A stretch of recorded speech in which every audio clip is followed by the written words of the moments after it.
ചെറുതും വലുതുമായ സെന്റൻസസ് ഇംഗ്ലീഷിൽ എങ്ങനെ നമുക്ക് സ്വന്തമായി നിർമ്മിക്കാം, അതാണ് ഇന്നത്തെ ക്ലാസ്സിൽ നമ്മൾ നോക്കുന്നത്. കഴിഞ്ഞ ക്ലാസ്സിൽ ചെയ്ത പോലെ തന്നെ ഏതെങ്കിലും ഒരു പ്രത്യേക ടോപ്പിക് നമ്മളിവിടെ ഡിസ്കസ് ചെയ്യുന്നില്ല. പൊതുവെ എങ്ങനെ ഒരു ഇംഗ്ലീഷ് സെന്റൻസ് നിർമ്മിക്കാം, അതിനാവശ്യമായ ടിപ്സ്, അതാണ് ഇന്നത്തെ ലെസണിലുള്ളത്. വീഡിയോ മുഴുവൻ കാണുക. ഇഷ്ടമാണെന്നുണ്ടെങ്കിൽ ഷെയർ ചെയ്യാനും ലൈക്ക് ചെയ്യാനും അതുപോലെ തന്നെ ഹൈപ്പ് ചെയ്യാനും മറക്കരുത്. അതൊരു പുതിയ ഫീച്ചറാണ്. നിങ്ങൾ കൂടുതൽ പേര് ഹൈപ്പ് ചെയ്യുകയാണെങ്കിൽ ഈ വീഡിയോയ്ക്ക് കൂടുതൽ റീച്ച് ഉണ്ടായിരിക്കും. നമ്മൾ ഈ വീഡിയോ ചെയ്യുന്നത് ഒരുപാട് എഫേർട്ട് എടുത്താണ്. അപ്പോൾ അത് കൂടുതൽ ആളുകൾ കാണുന്നുണ്ടെങ്കിൽ മാത്രമേ നമുക്കിത് കണ്ടിന്യൂ ചെയ്യാൻ സാധിക്കൂ. അതുകൊണ്ട് തന്നെ ഈ വീഡിയോസ് ഇഷ്ടപ്പെടുന്നവർ അത് ലൈക്ക് ചെയ്യാനും ഷെയർ ചെയ്യാനും ഹൈപ്പ് ചെയ്യാനും മറക്കരുത്. ചാനൽ ഇതുവരെ സബ്സ്ക്രൈബ് ചെയ്തിട്ടില്ലാത്തവർ തീർച്ചയായും സബ്സ്ക്രൈബ് ചെയ്യും. അതുപോലെ നമ്മുടെ ഓൺലൈൻ ഇംഗ്ലീഷ് കോഴ്സുകളിൽ ജോയിൻ ചെയ്യാൻ താല്പര്യമുള്ളവർക്ക് ഈ നമ്പറിൽ കോൺടാക്ട് ചെയ്യാം. ഗൂഗിൾ മീറ്റ് വഴി ലൈവ് ക്ലാസ് ആയിരിക്കും. നമുക്ക് നമ്മുടെ ലെസൺ സ്റ്റാർട്ട് ചെയ്യാം. ഞാൻ പറഞ്ഞത് ശരിയാണെന്ന് ഞാൻ വിശ്വസിക്കുന്നു. അത് പറഞ്ഞതിൽ ഞാൻ ഖേദിക്കുന്നില്ല. ഒരു മലയാളം സെന്റൻസിന്റെ വേർഡ് ഓർഡർ അല്ല ഒരു ഇംഗ്ലീഷ് സെന്റൻസിന്. അതുകൊണ്ട് തന്നെ മലയാളത്തിൽ നമ്മൾ എഴുതിയത് അതേ ഓർഡറിലോ അതേപോലെയോ ഇംഗ്ലീഷിലേക്ക് ട്രാൻസ്ലേറ്റ് ചെയ്യാൻ ശ്രമിക്കരുത്. അങ്ങനെ ചെയ്യുമ്പോൾ നമുക്ക് തെറ്റും. ഒരു ഇംഗ്ലീഷ് സെന്റൻസിന് നിർബന്ധമായും ഒരു സബ്ജക്റ്റും ഒരു വെർബും ഉണ്ടായിരിക്കണം. പൊതുവെ സബ്ജക്റ്റ് ആണ് ആദ്യം വരുന്നത്, വെർബ് അതിന് ശേഷമാണ് വരിക. ഒബ്ജക്റ്റ് വരുന്നത് വെർബിന് ശേഷമാണ്. അതാണ് നോർമൽ വേർഡ് ഓർഡർ. ഇത് മലയാളത്തിലെ വേർഡ് ഓർഡറിൽ നിന്ന് ഡിഫറെൻ്റ് ആണ്. അതുകൊണ്ട് തന്നെ മലയാളത്തിൽ നിന്ന് അതേപോലെ ഇംഗ്ലീഷിലേക്ക് ട്രാൻസ്ലേറ്റ് ചെയ്യരുത്. ചില സെന്റൻസസിൽ നമ്മൾ രണ്ടോ അതിൽ കൂടുതലോ കാര്യങ്ങൾ പറയുന്നുണ്ടായിരിക്കും. ഇവിടെ തന്നെ 3 കാര്യങ്ങൾ ഈ സെന്റൻസിൽ പറയുന്നുണ്ട്. 1, ഞാൻ വിശ്വസിക്കുന്നു. 2, ശരിയാണ്. 3, ഞാൻ പറഞ്ഞത്. ഈ 3 കാര്യങ്ങളെ നമുക്ക് കമ്പൈൻ ചെയ്താലാണ് ഇവിടെ ഒരു സെന്റൻസ് നിർമ്മിക്കാൻ സാധിക്കും. ആദ്യം നമുക്ക് ഈ 3 കാര്യങ്ങളെയും ഇംഗ്ലീഷിലേക്ക് ട്രാൻസ്ലേറ്റ് ചെയ്ത് നോക്കാം. ഞാൻ പറഞ്ഞത്, വാട്ട് ഐ സെഡ്. പറഞ്ഞതാണ്, പറയുന്നതല്ല. പറയുന്നതാണെങ്കിൽ വാട്ട് ഐ സേ ആണ്. പറഞ്ഞതായത് കാരണം വാട്ട് ഐ സെഡ്. ശരിയാണ്. അവിടെ നമുക്ക് പ്രോപ്പറായ ഒരു സബ്ജക്റ്റ് ഇല്ല. ശരിയാണ് എന്നതിന് നമുക്ക് റൈറ്റ് എന്ന അഡ്ജക്റ്റീവ് ഉപയോഗിക്കാം. ഈസ് റൈറ്റ്, അതാണ് ശരിയാണ്. അതിനവിടെ സബ്ജക്റ്റ് വരുന്നില്ല. ഞാൻ വിശ്വസിക്കുന്നു, ഐ ബിലീവ്.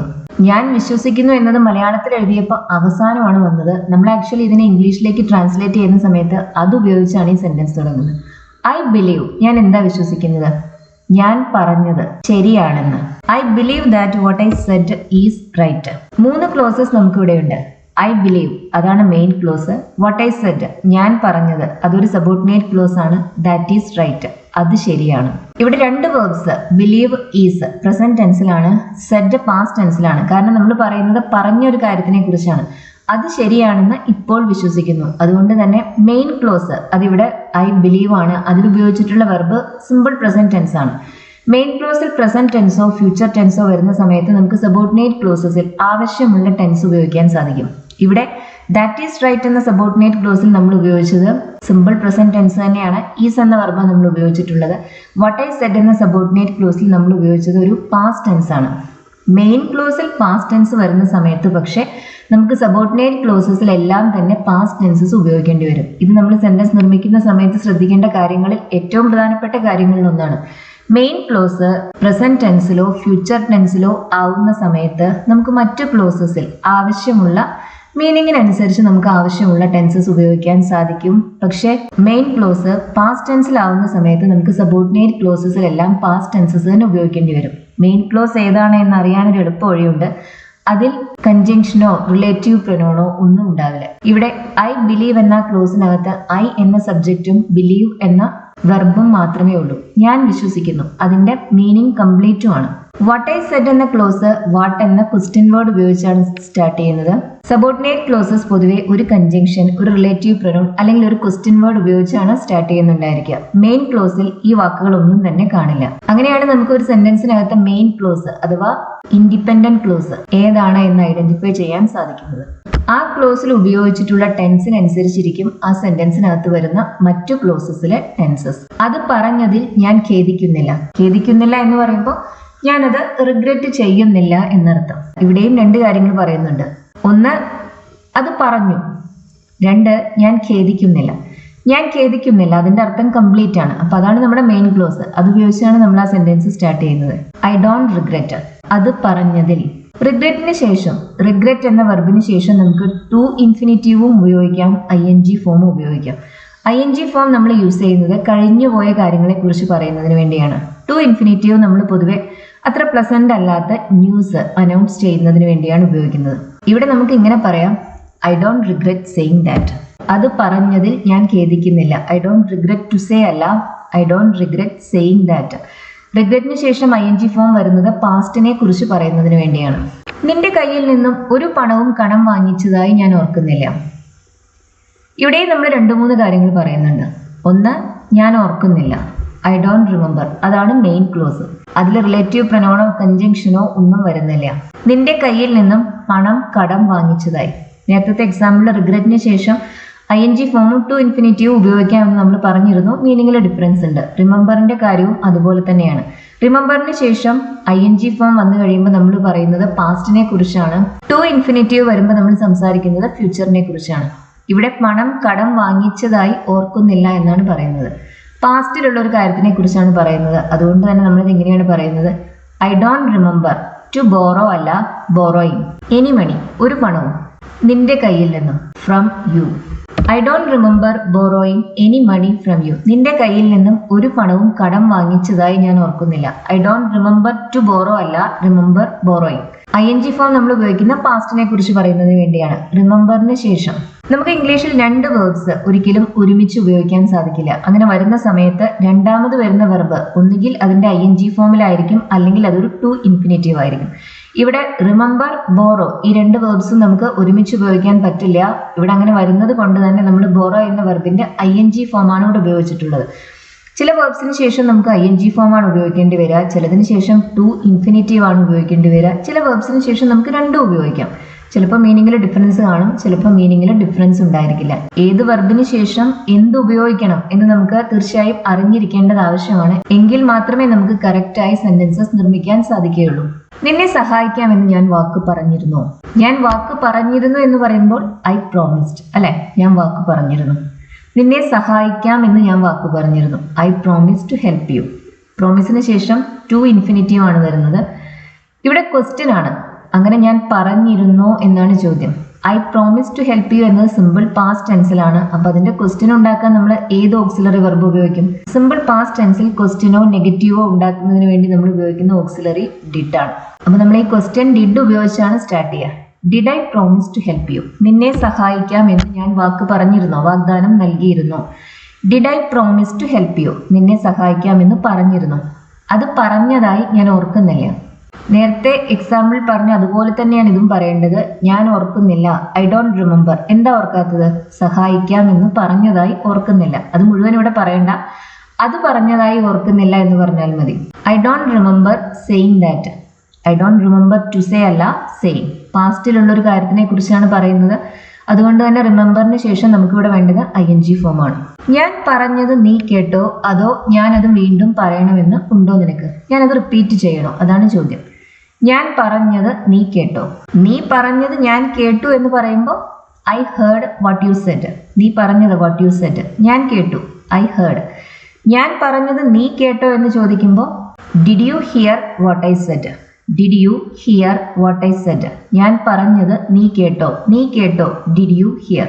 അതോ ഞാനത് വീണ്ടും പറയണോ? വീണ്ടും പറയണോ എന്ന് നമുക്ക് 2 രീതിയിൽ ചോദിക്കാം. ഷുഡ് ഐ റിപ്പീറ്റ് എന്ന് ചോദിക്കാം. അതോ എന്നതിന് ഓർ എന്ന കൺജങ്ഷൻ ഉപയോഗിക്കാം. Did you hear what I said or should I repeat it? ഞാനത് വീണ്ടും റിപ്പീറ്റ് ചെയ്യണോ? ഇവിടെ ഇറ്റ് എന്ന പ്രൊനൗൺ ഉപയോഗിച്ചിട്ടുള്ളത് അത് എന്ന അർത്ഥത്തിലാണ്. ഇത് തന്നെ നമുക്ക് മറ്റൊരു രീതിയിലും പറയാം. ഞാനത് റിപ്പീറ്റ് ചെയ്യണമെന്ന് നിനക്കുണ്ടോ എന്ന് ചോദിക്കാൻ നമുക്ക് do you want me to repeat it എന്ന് ചോദിക്കാം. Do you want me to repeat it? Did you hear what I said or do you want me to repeat it? ഞാനത് വീണ്ടും പറയണോ? Did you hear what I said or do you want me to repeat it? അപരിചിതരായ ആളുകളോട് സംസാരിക്കാൻ അവൾക്ക് അനുവാദമില്ലായിരുന്നു. നമുക്കിത് പല രീതിയിൽ പറയാം. ഇതിന്റെ എക്സാക്ട് ട്രാൻസ്ലേഷൻ ആദ്യം നോക്കാം. അനുവാദം, പെർമിഷൻ. ആർക്കാണ് അനുവാദം ഇല്ലാതിരുന്നത്? അവൾക്ക്. ഒരു സെന്റൻസ് നിർമ്മിക്കുന്നതിന് മുമ്പ് അതിലെ സബ്ജക്റ്റ് ഏതാണ് എന്ന് നമുക്ക് ആദ്യം മനസ്സിലാക്കേണ്ടതുണ്ട്. സബ്ജക്റ്റ് ഉപയോഗിച്ചാണ് നമ്മളൊരു ഇംഗ്ലീഷ് സെന്റൻസ് സ്റ്റാർട്ട് ചെയ്യുന്നത്. അവൾക്ക് അനുവാദമില്ലായിരുന്നു. അനുവാദം ഉണ്ടായിരുന്നു എന്ന് പറയാൻ ഷീ ഹാഡ് ദ പെർമിഷൻ. അനുവാദം ഇല്ലായിരുന്നു എന്ന് പറയുമ്പോൾ ഷീ ഹാഡ് നോട്ട് അല്ല, she didn't have. She had the permission എന്നത് സിമ്പിൾ പാസ്റ്റ് ടെൻസിലാണ്. നമ്മൾ അതിന്റെ ക്വസ്റ്റ്യനും നെഗറ്റീവും ഉണ്ടാക്കുന്നത് ഹാഡ് ഉപയോഗിച്ചല്ല, ഡിഡ് ഉപയോഗിച്ചാണ്. She didn't have the permission. എന്തിനാണ് അവൾക്ക് അനുവാദം ഇല്ലാതിരുന്നത്? അപരിചിതരോട് സംസാരിക്കാൻ. അപരിചിതർ എന്ന് പറയുമ്പോൾ strangers. She didn't have the permission to talk to strangers. She didn't have the permission to talk to strangers. Talk to എന്നതിന് പകരം നമുക്ക് സ്പീക്ക് ടു എന്നും പറയാം. She didn't have the permission to talk to strangers. അപരിചിതരോട് സംസാരിക്കാനുള്ള അനുവാദം അവൾക്ക് ഇല്ലായിരുന്നു. സിമ്പിൾ പാസ്റ്റ് ടെൻസിൽ ക്വസ്റ്റ്യനോ നെഗറ്റീവോ ഉണ്ടാക്കുന്ന ഡിഡ് ഉപയോഗിച്ചാണ്. പാസ്റ്റ് പെർഫെക്റ്റ് ടെൻസിലാണ് നമ്മൾ ഹാഡ് ഉപയോഗിച്ച് ക്വസ്റ്റ്യനും നെഗറ്റീവും ഉണ്ടാക്കുന്നത്. ഹാഡ് ഒരു സെന്റൻസിൽ കാണുമ്പോഴേ അത് പാസ്റ്റ് പെർഫെക്റ്റ് ആണെന്ന് ധരിക്കരുത്. ഹാഡിന് ശേഷം V3 വന്നെങ്കിൽ മാത്രമേ ആ സെന്റൻസ് പാസ്റ്റ് പെർഫെക്റ്റിലായിരിക്കുകയുള്ളൂ. ഒരു സെന്റൻസിൽ നിങ്ങൾക്ക് കാണാൻ കഴിയുന്ന ഒരേ ഒരു വെർബ് ഹാഡ് ആണെങ്കിൽ അത് സിമ്പിൾ പാസ്റ്റ് ടെൻസിലാണെന്ന് മനസ്സിലാക്കണം, പാസ്റ്റ് പെർഫെക്റ്റ് ടെൻസ് അല്ല. ഷീ ഹാഡ് ദ പെർമിഷൻ എന്നത് സിമ്പിൾ പാസ്റ്റ് ടെൻസിലാണ്. അവൾക്ക് അനുവാദം ഉണ്ടായിരുന്നു. ഇല്ലായിരുന്നു എന്ന് പറയുമ്പോൾ ഷീ ഹാഡിൻറ്റ് അല്ല, ഡിഡിൻ ഹാവ് ആണ്. She didn't have the permission to talk to strangers. ഇത് തന്നെ നമുക്ക് മറ്റൊരു രീതിയിലും പറയാം. അവളെ അനുവദിക്കില്ലായിരുന്നു. അങ്ങനെ വരുമ്പോൾ നമ്മൾ പെർമിഷൻ എന്ന നൗൺ അല്ല ഉപയോഗിക്കുന്നത്, പെർമിറ്റ് എന്ന വെർബാണ് ഉപയോഗിക്കുന്നത്. അവളെ അനുവദിക്കില്ലായിരുന്നു, മറ്റാരാണ് അനുവദിക്കാതിരുന്നത്. ഒരു സെന്റൻസ് നമ്മൾ നിർമ്മിക്കുന്ന സമയത്ത് അവിടെ സബ്ജക്റ്റ് ആയിട്ട് വരുന്ന നൗണോ പ്രൊനൗണോ ആക്ഷൻ എന്തെങ്കിലും ചെയ്യുന്നുണ്ടോ അതോ അതിനെന്തെങ്കിലും സംഭവിക്കുകയാണോ എന്നുകൂടി നമ്മൾ മനസ്സിലാക്കണം. ഇവിടെ സബ്ജക്റ്റായ ഷീ, അവൾ ഒന്നും ചെയ്യുന്നില്ല, മറിച്ച് അവൾക്ക് അനുവാദം നിഷേധിക്കപ്പെടുകയാണ് ചെയ്യുന്നത്. മറ്റാരോ ആണ് ചെയ്യുന്നത്. അതുകൊണ്ട് തന്നെ നമുക്കിവിടെ ആവശ്യമുള്ളത് ആക്റ്റീവ് വെർബല്ല, പാസീവ് വെർബാണ്. സബ്ജക്റ്റ് ഒന്നും ചെയ്യുന്നില്ലെങ്കിൽ, സബ്ജക്റ്റിന് എന്തോ സംഭവിക്കുകയാണെങ്കിൽ പാസീവ് വെർബ് വേണം ഉപയോഗിക്കാൻ. സബ്ജക്റ്റ് ആണ് ആ സെന്റൻസിൽ പറയുന്ന ആക്ഷൻ ചെയ്യുന്നതെങ്കിൽ ആക്റ്റീവ് വെർബ് വേണം ഉപയോഗിക്കാൻ. She was not allowed. She didn't allow അല്ല, she was not hello.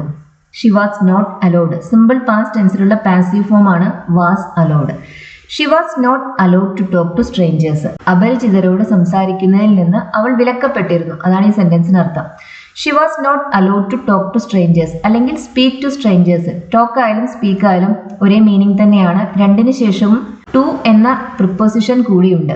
Xi was not allowed to speak to strangers. അവൾ അനുവദിക്കപ്പെടാറില്ലായിരുന്നു. അത് പാസീവ് വോയിസിലാണ് ഈ സെന്റൻസ്. ഇനി നമുക്കിത് തന്നെ ആക്റ്റീവ് വോയിസിലും പറയാം. അങ്ങനെ വരുമ്പോൾ നമുക്കൊരു സബ്ജക്റ്റ് വേണം. ആരാണ് അനുവദിക്കാത്തത് എന്ന് പറയണം. അതിവിടെ വ്യക്തമല്ല. അത് വ്യക്തമല്ലാത്ത സാഹചര്യങ്ങളിൽ നമുക്ക് ദേ എന്നോ വി എന്നോ പോലുള്ള പ്രൊനൗൺസ് ഉപയോഗിക്കാം. അതെങ്ങനെ നമ്മൾ പറയും? അപ്പോൾ അവർ അവളെ അപരിചിതരോട് സംസാരിക്കാൻ അനുവദിക്കില്ലായിരുന്നു. സിമ്പിൾ പാസ്റ്റ് ടെൻസിലാണ്. They didn't allow her to speak to strangers. They didn't allow her to speak to strangers. അവരവളെ അപരിചിതരോട് സംസാരിക്കാൻ അനുവദിക്കില്ലായിരുന്നു. ആക്റ്റീവ് വോയിസിലാവുമ്പോൾ ഡിഡിൻറ്റ് അലോ എന്ന വെർബാണ്. അത് സിമ്പിൾ പാസ്റ്റ് ടെൻസിലാണ്. അതിന്റെ പാസീവ് ഫോം ആണ് വാസിൻറ്റ് അലൗഡ്. സിമ്പിൾ പാസ്റ്റ് ടെൻസിൽ നമ്മൾ പാസീവ് വോയിസ് ഉണ്ടാക്കുന്നത് V3ക്ക് മുന്നിൽ വാസ് അല്ലെങ്കിൽ വേർ ഉപയോഗിച്ചിട്ടാണ്. അവൾ ഇംഗ്ലീഷ് മാത്രമല്ല സംസാരിക്കുന്നത്, അവൾ ഫ്രഞ്ചും സംസാരിക്കും. ഇത് നമ്മളെങ്ങനെ പറയും? അവൾക്ക് 2 ഭാഷകൾ സംസാരിക്കാൻ അറിയാം. എളുപ്പത്തിൽ നമുക്ക് she can speak English and French എന്ന് പറയാം. അല്ലെങ്കിൽ she can speak both English and French എന്നും പറയാം. അതിനർത്ഥം അവള് ഇംഗ്ലീഷും ഫ്രഞ്ചും സംസാരിക്കും എന്ന് തന്നെയാണ്. നമുക്കിത് മറ്റു പല രീതികളിലും പറയാം. നമുക്കിത് ഓൾസോ ഉപയോഗിച്ച് പറയാം, ആസ് വെൽ ഉപയോഗിച്ച് പറയാം, ടു ഉപയോഗിച്ച് പറയാം. അതെല്ലാം അഡ്വേർബ്സ് ആണ്. അപ്പൊ നമുക്കിത് ഇങ്ങനെ പറഞ്ഞു നോക്കാം. അവൾ ഇംഗ്ലീഷ് മാത്രമല്ല സംസാരിക്കുന്നത്. She speaks not only English. അവൾ സംസാരിക്കുന്നത് ഇംഗ്ലീഷ് മാത്രമല്ല. നോട്ട് ഓൺലി ഇംഗ്ലീഷ് എന്ന് പറയുമ്പോൾ ഇംഗ്ലീഷ് മാത്രമല്ല. അവൾ ഫ്രഞ്ചും സംസാരിക്കും. She also speaks French. She speaks not only English, she also speaks French. ഇത് തന്നെ നമുക്ക് ആസ് വെൽ ഉപയോഗിച്ച് പറയാം, ടു ഉപയോഗിച്ച് പറയാം. ഇവിടെ ശ്രദ്ധിക്കേണ്ട കാര്യം ഈ അഡ്വേർബ്സിന്റെ പൊസിഷൻ ഒന്നല്ല എന്നതാണ്. ഫ്രഞ്ചും എന്ന അർത്ഥത്തിനാണ് നമ്മളിവിടെ ഓൾസോ ഫ്രഞ്ച് എന്ന് പറയുന്നത്. ഓൾസോ പൊതുവെ നമ്മൾ ഉപയോഗിക്കുന്നത് വെർബിന് മുന്നിലായിട്ടാണ്. ചില സാഹചര്യങ്ങളിൽ നമുക്കത് ഏത് വാക്കിനെയാണോ മോഡിഫൈ ചെയ്യേണ്ടത് ആ വാക്കിന് മുന്നിലും നമുക്കത് ഉപയോഗിക്കാൻ സാധിക്കും. പൊതുവെ ഇതിന്റെ പൊസിഷൻ മെയിൻ വെർബിന് മുന്നിലും ഓക്സിലറി വെർബ്സിന് ശേഷവുമാണ്. ഇവിടെ നമ്മൾ സ്പീക്സ് എന്ന വെർബിന് മുന്നിലാണ് ഓൾസോ ഉപയോഗിച്ചത്. ആസ് വെൽ, ടു, ഈ 2 അഡ്വേർബ്സ് ഉപയോഗിച്ച് നമുക്ക് ഈ കാര്യം പറയാം.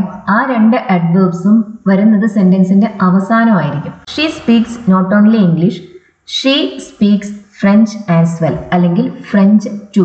നമുക്കിത് ഇങ്ങനെയും പറയാം. She speaks French as well. അതിനർത്ഥവും അവൾ ഫ്രഞ്ചും സംസാരിക്കൂ എന്ന് തന്നെയാണ്. ഷീ ഓൾസോ സ്പീക്സ് ഫ്രഞ്ച് ആയാലും she speaks French as well ആയാലും അർത്ഥം ഒന്ന് തന്നെയാണ്. പൊസിഷൻ ശ്രദ്ധിക്കണം. ഓൾസോ വെർബിന് മുന്നിൽ വരുമ്പോൾ ആസ് വെൽ സെന്റൻസിന് അവസാനമാണ് വരുന്നത്. ഇതേ അർത്ഥത്തിൽ നമുക്ക് ഉപയോഗിക്കാവുന്ന മറ്റൊരു അഡ്വർബാണ് ടു. അതും വരുന്നത് സെന്റൻസിന്റെ അവസാനമാണ്.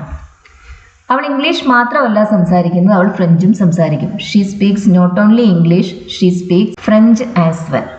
എനിക്ക് കുറച്ച് ബ്രെഡും നൽകും.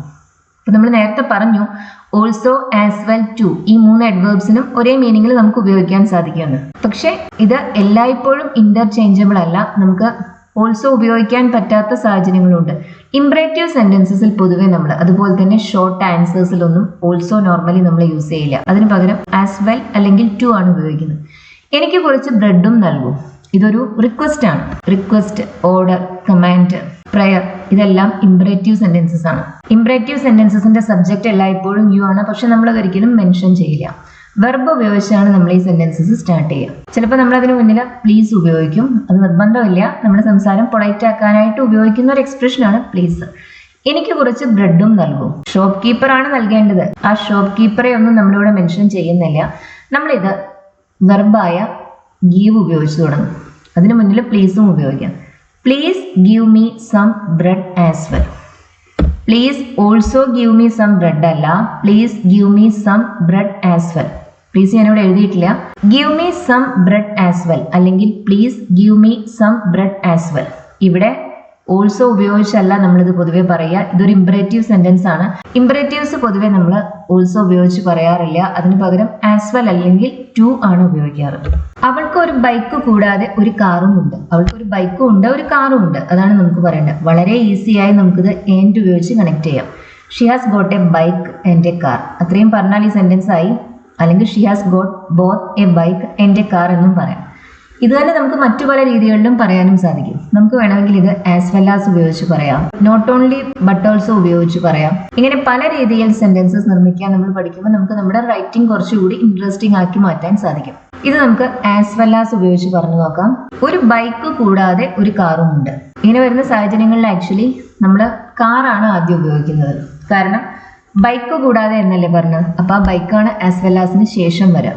അവൾക്ക് ഉണ്ട്. Xi has got a car as well as a bike. അതിന്റെ ഓർഡർ മാറി എന്ന് കരുതി വലിയ കുഴപ്പമൊന്നുമില്ല. Xi has got a car as well as a bike. As well as a bike എന്ന് പറയുമ്പോൾ ഒരു ബൈക്ക് കൂടാതെ, ഒരു ബൈക്കിന് പുറമെ അവൾക്കൊരു കാറും ഉണ്ട്. Xi has got a car as well as a bike. നമുക്ക് എന്തെങ്കിലും ഉണ്ട് എന്ന് പറയാൻ നമ്മൾ ഇംഗ്ലീഷിൽ ഉപയോഗിക്കുന്ന വെർബാണ് ഹാവ് ഗോട്ട് അല്ലെങ്കിൽ ഹാസ് ഗോട്ട്. ആ ഗോട്ട് അവിടെ നിർബന്ധമില്ല, പ്രത്യേകിച്ചും അഫർമേറ്റീവ് സെന്റൻസസിൽ. പക്ഷെ ക്വസ്റ്റ്യൻ ഉണ്ടാക്കുന്ന സമയത്ത് പൊതുവെ ഗോട്ട് നിർബന്ധമാണ്. അല്ലെങ്കിൽ നമുക്ക് ഹാസിന് പകരം ഡസ് ഉപയോഗിക്കേണ്ടി വരും. ഹാസ് ഷീ എ കാർ എന്ന് പൊതുവെ ഇംഗ്ലീഷിൽ ചോദിക്കില്ല. നമ്മൾ ചോദിക്കുക has she got a car എന്നാണ്, അല്ലെങ്കിൽ does she have A car എന്നാണ്. ഇതിനു മുമ്പ് ചെയ്ത പല വീഡിയോസിലും പറഞ്ഞിട്ടുള്ള കാര്യമാണ്, കൂടുതൽ ഇവിടെ എക്സ്പ്ലെയിൻ ചെയ്യുന്നില്ല. She has got a car as well as a bike. നമുക്കിത് നോട്ട് ഓൺലി ഉപയോഗിച്ച് പറയണമെങ്കിലോ she has got not only a car but also a bike. Not only but also രണ്ട് ഭാഗങ്ങളുള്ള ഒരു കൺജങ്ഷൻ ആണിത്. നോട്ട് ഓൺലിക്ക് ശേഷം നമ്മൾ ഉപയോഗിക്കുന്നത് നൗൺ ആണെങ്കിൽ ബട്ട് ഓൾസോയ്ക്ക് ശേഷം ഉപയോഗിക്കുന്നതും നൗൺ ആയിരിക്കണം. ഇങ്ങനെ രണ്ട് ഭാഗം വരുന്ന കൺജങ്ഷൻസ് ഏത് തന്നെയായാലും അതിൽ ആദ്യത്തെ ഭാഗത്തിന് ശേഷം ഉപയോഗിച്ച വേർഡിന്റെ പാർട്ട് ഓഫ് സ്പീച്ച് ഏതോ ആ പാർട്ട് ഓഫ് സ്പീച്ചിലുള്ള ഒരു വേർഡ് തന്നെ ആയിരിക്കണം രണ്ടാമത്തെ ഭാഗത്തിന് ശേഷവും ഉപയോഗിക്കുന്നത്. ഇവിടെ നോട്ട് ഓൺലിക്ക് ശേഷം നമ്മൾ ബൈക്ക് എന്ന നൗൺ ഉപയോഗിച്ചു. അപ്പോൾ ബട്ട് ഓൾസോയ്ക്ക് ശേഷം കാർ എന്ന മറ്റൊരു നൗൺ ഉപയോഗിച്ചു. നോട്ട് ഓൺലിക്ക് ശേഷം ഒരു അജക്റ്റീവ് ആണ് വരുന്നതെങ്കിൽ ബട്ട് ഓൾസോവിന് ശേഷവും വരുന്നത് അജക്റ്റീവ് ആയിരിക്കണം. നോട്ട് ഓൺലിക്ക് ശേഷം ഒരു വെർബ് ആണെങ്കിൽ ബട്ട് ഓൾസോയ്ക്ക് ശേഷം വരുന്നതും ഒരു വെർബ് തന്നെ ആയിരിക്കണം. ഇതെപ്പോഴും ശ്രദ്ധിക്കണം. ഈ കൺജങ്ഷന്റെ കാര്യത്തിൽ മാത്രമല്ല, ഇതുപോലെ രണ്ട് ഭാഗം വരുന്ന എല്ലാ കൺജങ്ഷൻസിന്റെ കേസിലും ഈ റൂള് നമ്മൾ ഫോളോ ചെയ്യേണ്ടതാണ്. She has got not only a bike but also a car. ഇത് തന്നെയാണ് നമുക്ക് ആസ് വെൽ ആസ് ഉപയോഗിച്ചും പറയാൻ സാധിക്കുന്നത്. She has got a car as well as a bike. അവൾ കാണാൻ ഭംഗിയുള്ളവളും ആണ്, ബുദ്ധിയുള്ളവളുമാണ്. ഭംഗിയുള്ളവളാണ് എന്ന് പറയുമ്പോൾ നമുക്ക് ബ്യൂട്ടിഫുൾ എന്ന് പറയാം, അല്ലെങ്കിൽ പ്രെറ്റി എന്ന് പറയാം. ബുദ്ധിയുള്ളവൾ എന്ന് പറയുമ്പോൾ ഇന്റലിജന്റ്. ആൻഡ് ഉപയോഗിച്ച് പറയാം she is pretty and intelligent. Both and ഉപയോഗിച്ച് പറയാം she is both pretty and intelligent. As well as ഉപയോഗിച്ച് പറയാം she is pretty as well as intelligent. She is not only pretty but also intelligent. ഇവിടെ not ഓൺലിക്ക് ശേഷം pretty എന്ന adjective വന്നു, but ഓൾസോയ്ക്ക് ശേഷം intelligent എന്ന അജക്റ്റീവ് വന്നു. ആസ് വെൽ ആസിന് മുന്നിലും അതിനുശേഷവും ഉപയോഗിച്ചിട്ടുള്ളതും ഒരേ പാർട്ട് ഓഫ് സ്പീച്ചിലുള്ള വാക്കുകളാണ് എന്ന് ശ്രദ്ധിക്കുക. She is pretty as well as intelligent. She is both pretty and intelligent. രണ്ട് കാര്യങ്ങളെ കുറിച്ച് പറയാനാണ് നമ്മൾ ബോത്ത് ഉപയോഗിക്കുന്നത്. രണ്ടിൽ കൂടുതൽ കാര്യങ്ങൾ ഉണ്ടെങ്കിൽ നമുക്ക് ബോത്ത് ഉപയോഗിക്കാൻ സാധിക്കില്ല. നീ കേൾക്കുന്നതെല്ലാം നീ വിശ്വസിക്കരുത്. ഇവിടുത്തെ മെയിൻ ക്ലോസ് ഏതാ? പൂർണ്ണമായ അർത്ഥം നൽകുന്ന ക്ലോസ് ആണ് മെയിൻ ക്ലോസ്. നീ കേൾക്കുന്നതെല്ലാം. അതിന് മീനിങ് ഉണ്ട്, പക്ഷെ അതിന്റെ മീനിങ് കംപ്ലീറ്റ് അല്ല. നീ വിശ്വസിക്കരുത് എന്ന് പറയുമ്പോഴോ അതിന്റെ മീനിങ് കംപ്ലീറ്റ് ആണ് അല്ലെ. നീ വിശ്വസിക്കരുത്. യു ഷുഡിൻ ബിലീവ് അല്ലെങ്കിൽ don't believe. You don't believe എന്ന് പറയരുത്. ഡോൺ ബിലീവ് ഇമ്പറേറ്റീവ് സെന്റൻസ് ആണ്. ഒരു കാര്യം ചെയ്യരുത് എന്ന് പറയാൻ നമുക്ക് ഇംഗ്ലീഷിൽ എല്ലായ്പ്പോഴും ഡോണ്ട് ഉപയോഗിച്ച് തുടങ്ങാം. അതിന്റെ കൂടെ യു ഇല്ല. ഇമ്പറേറ്റീവ് സെന്റൻസസിന്റെ സബ്ജക്റ്റ് നമ്മൾ മെൻഷൻ ചെയ്യില്ല. ഇമ്പറേറ്റീവ്സ് നമ്മൾ ആ വെർബ് ഉപയോഗിച്ചാണ് സ്റ്റാർട്ട് ചെയ്യുന്നത്. ഡോണ്ട് ബിലീവ് കേൾക്കുന്നതെല്ലാം. Everything you hear. Don't believe everything that you hear അല്ലെങ്കിൽ you shouldn't believe everything that you hear. Don't believe everything എന്ന് പറയുമ്പോൾ എല്ലാം വിശ്വസിക്കരുത്. ദാറ്റ് യു ഹിയർ എന്ന് പറയുമ്പോൾ നീ കേൾക്കുന്നത്. Don't believe everything that you hear. ഇവിടെ ദാറ്റ് ഓപ്ഷണൽ ആണ്. Don't believe everything you hear എന്ന് പറഞ്ഞാലും മതി. ദാറ്റ് റിലേറ്റീവ് പ്രൊനൗൺ ആണ്. റിലേറ്റീവ് പ്രൊനൗൺസ് പൊതുവെ നമ്മൾ ഒമിറ്റ് ചെയ്യാണ് പതിവ്. എല്ലായ്പ്പോഴും സാധ്യമല്ല, ചിലപ്പോഴെല്ലാം നമ്മളത് ഒമിറ്റ് ചെയ്യും. Don't believe everything that you hear അല്ലെങ്കിൽ don't believe everything you hear. You shouldn't believe everything you hear എന്നും പറയാം. യു ഡോണ്ട് ബിലീവ് എന്ന് പറയരുത്. ഇമ്പറേറ്റീവ്സിന്റെ സബ്ജക്റ്റ് നമ്മൾ മെൻഷൻ ചെയ്യാറില്ല. ഗേറ്റിന് മുന്നിൽ പാർക്കിംഗ് അനുവദനീയമല്ല. ഈ സെന്റൻസ് പാർക്കിങ്ങിനെ കുറിച്ചാണ് അല്ലെ. ഗേറ്റിന് മുന്നിൽ പാർക്കിംഗ് അനുവദനീയമല്ല. അതായത് ഇതിന്റെ സബ്ജക്റ്റ് ആയിട്ട് വരുന്നത് പാർക്കിംഗ് എന്ന നൗണാണ്.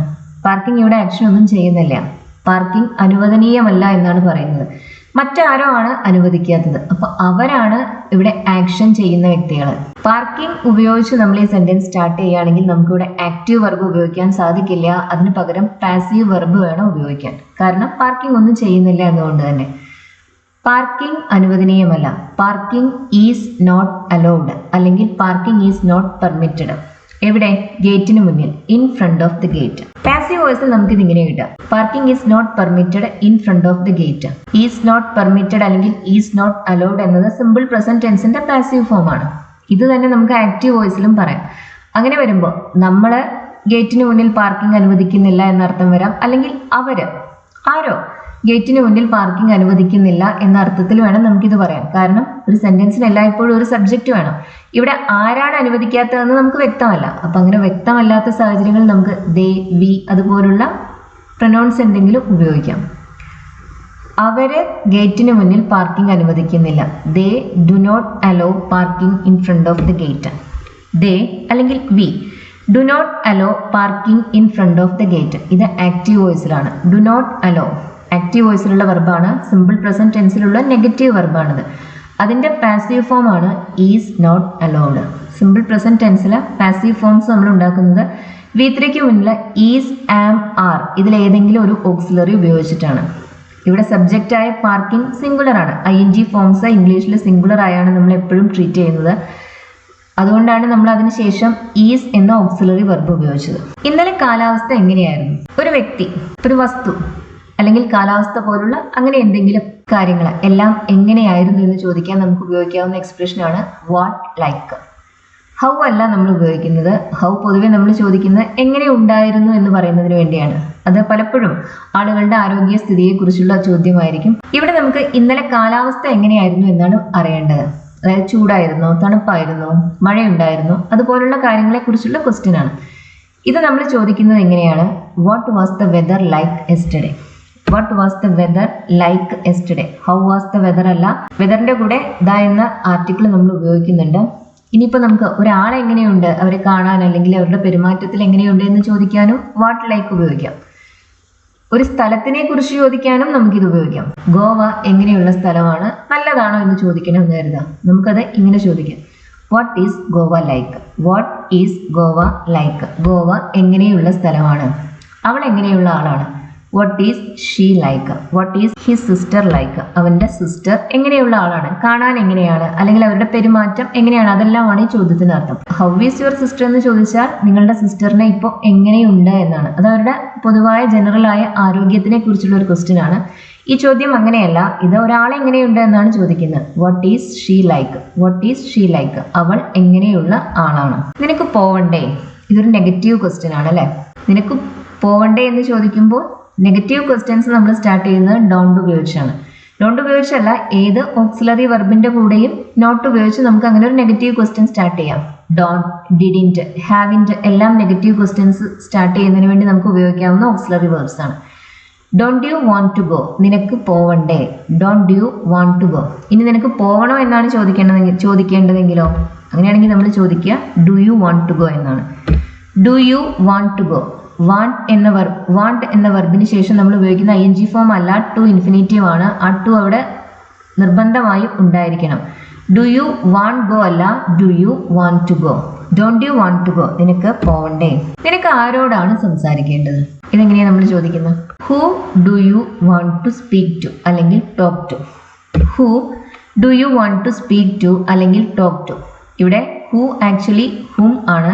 മോഡേൺ ഇംഗ്ലീഷിൽ പൊതുവെ നമ്മൾ ഹും യൂസ് ചെയ്യുന്നില്ല, അതിന് പകരം ഹൂ ആണ് ഉപയോഗിക്കുന്നത്. ഇങ്ങനെ ഹുമ്മിന് പകരം ഹൂ ഉപയോഗിക്കുന്ന സാഹചര്യങ്ങളിൽ പൊതുവെ പ്രിപ്പോസിഷൻ ആ സെന്റൻസിന്റെ അവസാനമാണ് വരിക. ഇതിപ്പോ ഹും ഉപയോഗിച്ചാണ് പറയുന്നതെങ്കിൽ നമുക്ക് ഇങ്ങനെ കിട്ടുക to whom do you want to speak, പിന്നെ അവസാനം ടു ഇല്ല. To whom do you want to speak അല്ലെങ്കിൽ ടോക്ക്. ഹുമ്മിന് പകരം ഹൂ ഉപയോഗിച്ച സമയത്ത് ആ ടു എന്ന പ്രിപ്പോസിഷനെ നമ്മൾ സെന്റൻസിന്റെ അവസാനത്തേക്ക് മാറ്റി. ഹും ആണ് ഉപയോഗിക്കുന്നതെങ്കിൽ ടു അതിന് മുന്നിലാണ് വരുന്നത്, പിന്നെ സെന്റൻസിന്റെ അവസാനം അത് ഉപയോഗിക്കാൻ സാധിക്കില്ല. എത്ര ആളുകൾ പാർട്ടിക്ക് വന്നു? ഇതെങ്ങനെ പറയും? എത്ര ആളുകൾ പാർട്ടിക്ക് വന്നു. ഒരു WH ക്വസ്റ്റ്യൻ ഉണ്ടാക്കുമ്പോൾ WH ക്വസ്റ്റ്യൻ വേർഡ് ആദ്യം വരും. പിന്നെ ഒരു ഇംഗ്ലീഷ് ക്വസ്റ്റ്യൻ പൊതുവെ ഓക്സിലറി വെർബ് ഉപയോഗിച്ചാണ് സ്റ്റാർട്ട് ചെയ്യുന്നത് അല്ലെ. അതിനുശേഷം സബ്ജക്റ്റ്, പിന്നെ മെയിൻ വെർബ്, അങ്ങനെയാണ് വരിക. ഒരു WH ക്വസ്റ്റ്യൻ ആ WH ക്വസ്റ്റ്യൻ വേർഡ് ഉപയോഗിച്ച് സ്റ്റാർട്ട് ചെയ്യും. പിന്നെ അതിനുശേഷം ഓക്സിലറി, അതാണ് normal word order. What are you doing there, അങ്ങനെ നമ്മൾ ചോദിക്കുക. വാട്ട് യു ആർ അല്ല, വാട്ട് എന്ന ക്വസ്റ്റ്യൻ വേർഡിന് ശേഷം ആർ എന്ന ഓക്സിലറി, പിന്നെ യു എന്ന സബ്ജക്റ്റ്, അതിനുശേഷം മെയിൻ വെർബായ ഡൂയിങ്, അങ്ങനെയാണ് വരുന്നത്. പക്ഷേ സബ്ജക്റ്റ് ഹൂ അല്ലെങ്കിൽ പലപ്പോഴും വാട്ട് ആവുന്ന സാഹചര്യങ്ങളിൽ ഇങ്ങനെ എല്ലായ്പ്പോഴും നമ്മൾ ഓക്സിലറി വെർബ് യൂസ് ചെയ്യുന്നില്ല. ഇവിടെ നമുക്ക് എത്ര ആളുകൾ പാർട്ടിക്ക് വന്നു എന്നെങ്ങനെയാണ് ചോദിക്കുന്നത്? എത്ര ആളുകൾ, how many people. Did come ആണോ കെയിം ആണോ? How many people did come to the party അല്ല, how many people came to the പാർട്ടിയാണ്. അതെന്താ നമ്മളിവിടെ ഓക്സിലറി വെർബ് ഉപയോഗിക്കാതെ എന്നതിന് കാരണം? അല്പം കോംപ്ലിക്കേറ്റഡ് ആയ ഒരു ഗ്രാമറാണിത്. ഇവിടെ ചോദ്യം ഒരു സബ്ജക്റ്റിന് വേണ്ടിയിട്ടുള്ളതാണ്. അതായത് ഈ ചോദ്യത്തിന്റെ ആൻസറായി ലഭിക്കുന്ന നൗൺ ആ സെന്റൻസിന്റെ സബ്ജക്റ്റ് ആയിട്ടാണ് വരുന്നത്. അങ്ങനെയുള്ള സാഹചര്യങ്ങളിൽ നമ്മൾ ഡിഡ് ഉപയോഗിക്കുന്നില്ല. How many people did come അല്ല, ഹൗ മെനി പീപ്പിൾ കെയിം ആണ്. ഇതിന്റെ ആൻസർ ആയിട്ട് 50 പേര് വന്നു എന്ന് പറയണമെന്ന് കരുതാം. അങ്ങനെയാണെങ്കിൽ നമ്മൾ എന്താ പറയാ? 50 people came to the party അല്ലെ. 50 പീപ്പിൾ ഇവിടെ ഹൗ മെനി പീപ്പിളിനെ റീപ്ലേസ് ചെയ്യുന്നതാണ്. ഹൗ മെനി പീപ്പിൾ ആ ക്വസ്റ്റ്യന്റെ സബ്ജക്റ്റ് ആയിട്ട് വരുമ്പോൾ 50 പീപ്പിൾ ആ ആൻസറിന്റെ സബ്ജക്റ്റ് ആയിട്ട് വരുന്നു. അതായത് ഈ ചോദ്യം ഒരു സബ്ജക്റ്റിന് വേണ്ടിയുള്ള ചോദ്യമാണ്. അങ്ങനെയാണെന്ന് മനസ്സിലാക്കേണ്ടത്. ഇങ്ങനെ ഒരു സബ്ജക്റ്റിന് വേണ്ടി നമ്മൾ ഒരു ചോദ്യം ചോദിക്കുമ്പോൾ പിന്നെ ഓക്സിലറി വെർബിന് മുന്നിൽ യൂസ് ചെയ്യുന്നില്ല. ഹൗ മെനി പീപ്പിൾ കെയിം ആണ്, ഡിഡ് കം അല്ല. How many people came to the party. മറ്റൊരു എക്സാമ്പിൾ കൂടി നോക്കാം. എത്ര ആളുകളെ നീ ക്ഷണിച്ചു? How many people invited you എന്ന് പറഞ്ഞാൽ മതിയോ? How many people came to the party എന്നാണ് നമ്മൾ കഴിഞ്ഞ സെന്റൻസിൽ ചോദിച്ചത്. അതായത് ഡിഡ് കമ്മിന് പകരം നമ്മൾ കെയിം ഉപയോഗിച്ചു. അതുപോലെ ഇവിടെ how many people invited you എന്ന് പറഞ്ഞാൽ മതിയോ? അങ്ങനെ പോരാ, നമുക്ക് ഇവിടെ how many people did you invite എന്ന് തന്നെ ചോദിക്കണം. How many people invited you അല്ല, ഹൗ മെനി പീപ്പിൾ യു ഇൻവൈറ്റഡും അല്ല, how many people did you invite. യുവിന് മുന്നിൽ ഡിഡ് എന്ന ഓക്സിലറി വന്നു, അതിനുശേഷമാണ് മെയിൻ വെർബായ ഇൻവൈറ്റ് വന്നത്. ഇതിന് കാരണം ഇവിടുത്തെ ഈ ചോദ്യം ഒരു സബ്ജക്റ്റിന് വേണ്ടിയുള്ളതല്ല, മറിച്ച് ഒരു ഒബ്ജക്റ്റിന് വേണ്ടിയുള്ളതാണ് എന്നതാണ്. ഇതിന്റെ ആൻസറായി ഇപ്പൊ 50 പേരെ ഞാൻ ക്ഷണിച്ചു എന്ന് പറയണമെന്ന് കരുതാം. എത്ര ആളുകളെ നീ ക്ഷണിച്ചു? അപ്പൊ അതിന്റെ ആൻസർ എന്തായിരിക്കും? ഞാൻ 50 പേരെ ക്ഷണിച്ചു, 100 പേരെ ക്ഷണിച്ചു, അങ്ങനെ എന്തെങ്കിലും ആയിരിക്കും. അപ്പൊ നമ്മൾ അതെങ്ങനെ പറയും? ഐ ഇൻവൈറ്റഡ് 50 പീപ്പിൾ അല്ലെ. ആ സെന്റൻസ് ഒന്ന് നോക്കൂ. ആ സെന്റൻസിലെ സബ്ജക്റ്റ് ഐ ആണ്, വെർബ് ഇൻവൈറ്റഡ്, അതിന്റെ ഒബ്ജക്റ്റ് ആണ് 50 പീപ്പിൾ എന്നത്. അതായത് ഈ ചോദ്യത്തിന്റെ ആൻസർ രണ്ടാമത്തെ സെന്റൻസിൽ സബ്ജക്റ്റ് ആയി അല്ല വന്നിരിക്കുന്നത്, ഒബ്ജക്റ്റ് ആയാണ് വന്നിട്ടുള്ളത്. ഇങ്ങനെ ഒരു ക്വസ്റ്റ്യന്റെ ആൻസർ ഒബ്ജക്റ്റ് ആണെങ്കിൽ നമുക്ക് ക്വസ്റ്റ്യൻ ഉണ്ടാക്കുമ്പോൾ ഡിഡ്, ഡു, ഡസ് ഇതെല്ലാം ആദ്യം വരും. How many people did you invite? How many people invited you അല്ല, how many people did you invite? I invited 50 people.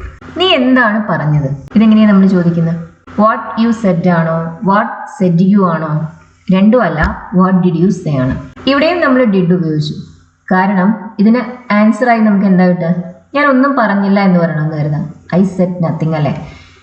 Nothing എന്ന് മാത്രം പറഞ്ഞാൽ മതി. അതിന്റെ ഫുൾ ഫോം ഇതാണ്, ഐ സെഡ് നത്തിങ്, ഞാനൊന്നും പറഞ്ഞില്ല. അപ്പൊ ഇവിടെ ആ നത്തിങ് അത് ആ സെന്റൻസിലെ ഒബ്ജക്റ്റ് ആണ്, സബ്ജക്റ്റ് അല്ല. ആ സെന്റൻസിനകത്ത് സബ്ജക്റ്റ് ഐ ആണ്. ഇങ്ങനെ ഒരു ക്വസ്റ്റ്യന്റെ ആൻസർ മറ്റൊരു സെന്റൻസിലെ ഒബ്ജക്റ്റ് ആണെങ്കിൽ നമുക്ക് ക്വസ്റ്റ്യൻ ഉണ്ടാക്കുമ്പോൾ ഡിഡോ, ഡുവോ, ഡസോ ഉപയോഗിക്കേണ്ടി വരും. What did you say, what you Z അല്ല, വാട്ട് സെഡ് യു അതും അല്ല, വാട്ട് ഡിഡ് യു സേ. അവിടെ എത്താൻ ഞങ്ങൾക്ക് അധികം സമയം വേണ്ടി വന്നില്ല. ഞങ്ങൾക്ക് വേണ്ടി വന്നില്ല. നമ്മളൊരു സ്ഥലത്ത് പോകാൻ സമയം എടുത്തു, സമയം വേണ്ടി വന്നു, ഇതിനെല്ലാം ഉപയോഗിക്കുന്ന ഒരു വെർബാണ് ടേക്ക്. നീഡ് അല്ല ഉപയോഗിക്കുന്ന ടേക്ക് ആണ്. ഞങ്ങൾക്ക് അധികം സമയം വേണ്ടി വന്നില്ല, അല്ലെങ്കിൽ ഞങ്ങൾ എടുത്തില്ല, ഞങ്ങൾ അധികം സമയം എടുത്തില്ല. V didn't take. അധികം സമയം എന്നതിന് നമുക്ക് മച്ച് ടൈം എന്ന് പറയേണ്ട, ലോങ് എന്ന് പറഞ്ഞാലും മതി. വി ഡിഡിൻ ടേക്ക് ലോങ്, അവിടെ എത്താൻ, to get there. We didn't take long to get there. ഇത് തന്നെ നമുക്ക് ഇറ്റ് ഉപയോഗിച്ചും പറയാം.